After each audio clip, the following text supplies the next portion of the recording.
बिस्मिल्लाहिर्रहमानिर्रहीम। Class 9th physics chapter number first crash course जो है उसका स्टार्ट लेंगे।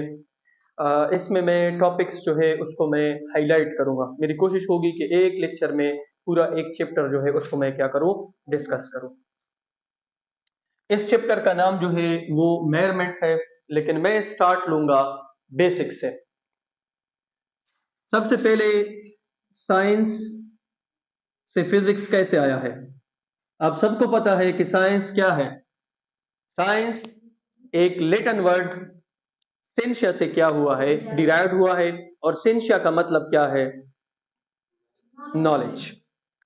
साइंस जो है वो डिराइव हुआ है किससे, डिराइव्ड किससे हुआ है, सिंशिया से। और सिंशिया का मतलब क्या है, नॉलेज। समझ में मेरी बात आ रही है। साइंस डिराइव्ड हुआ है सेंशिया से, और सेंशिया का मतलब क्या है, नॉलेज। और कौन सा नॉलेज है, वो नॉलेज जो बेस्ड है किसके ऊपर, ऑब्जर्वेशन, और फिर किसके ऊपर, एक्सपेरिमेंट्स के ऊपर। ठीक है।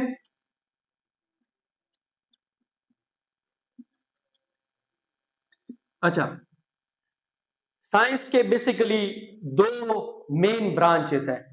एक आपके पास है फिजिकल साइंस,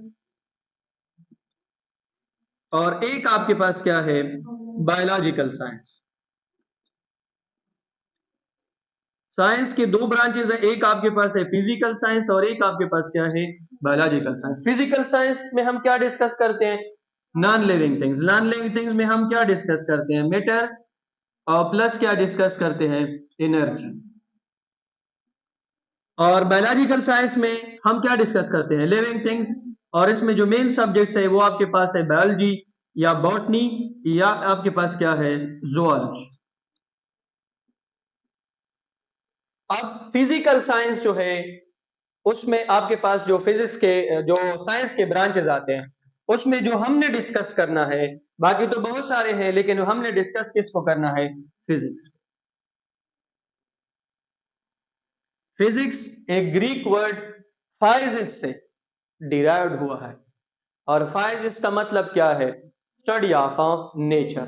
तो इसका मतलब यह है कि फिजिक्स में हम किस चीज की स्टडी करते हैं, नेचर की स्टडी करते हैं।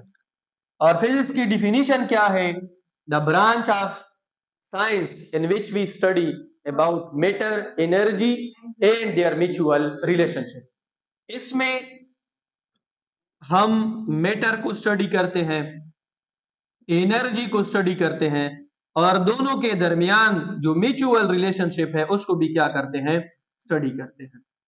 अब आप सबको पता है कि मैटर क्या है, एनर्जी क्या है, और इन दोनों का आपस में म्यूचुअल रिलेशनशिप क्या है। एक इक्वेशन है आइंस्टाइन का, E is equal to mc square, या E is directly proportional to m।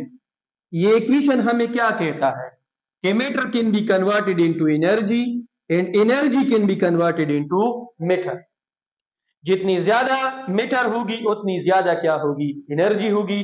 और यहां पे जो सी स्क्वायर है ये सिर्फ एक कांस्टेंट है जो प्रोपोर्शनलिटी को खत्म करता है, और इस इक्वेशन के दोनों साइड्स को आपस में क्या करता है, बैलेंस करता है।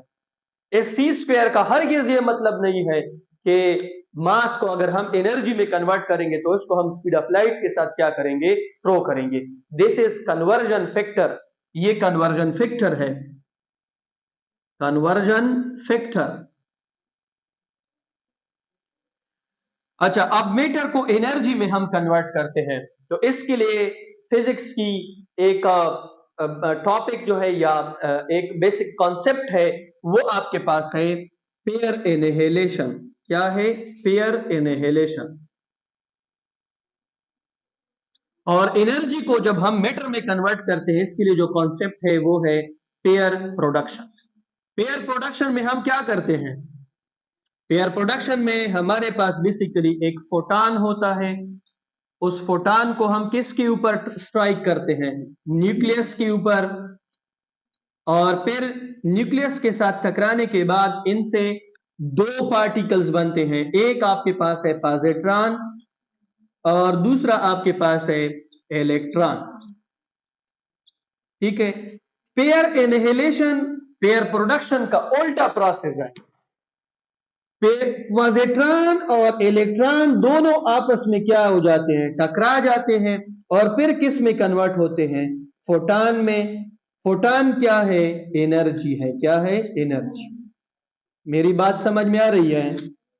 पेयर प्रोडक्शन में फोटॉन न्यूक्लियस के साथ टकराता है, पॉजिट्रॉन और इलेक्ट्रॉन बनते हैं। पेयर एनिहिलेशन में ये दोनों दोबारा आपस में टकरा जाते हैं और फिर इनसे क्या बनता है, फोटॉन बनते हैं। ठीक है,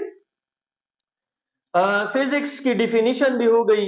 अब बेसिकली हमने डिस्कस करना है मेजरमेंट को। किसको, मेजरमेंट। मेजरमेंट आपके पास क्या है,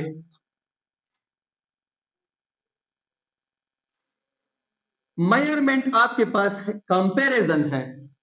मेजरमेंट आपके पास क्या है, कंपैरिजन है। किसके बीच में, देखिए ये आपके पास एक तराजू है। इस तराजू के जरिए मैंने किसी चीज को तोलना है। क्या करना है, तोलना है। तराजू का ये वाला जो साइड है, इसमें मेरे पास स्टैंडर्ड है। क्या है, स्टैंडर्ड 1 kg का स्टोन मैंने रखा है। और इस साइड में मैंने टमाटर कोई और चीज रखी है जो आपके पास अननोन क्वांटिटी है।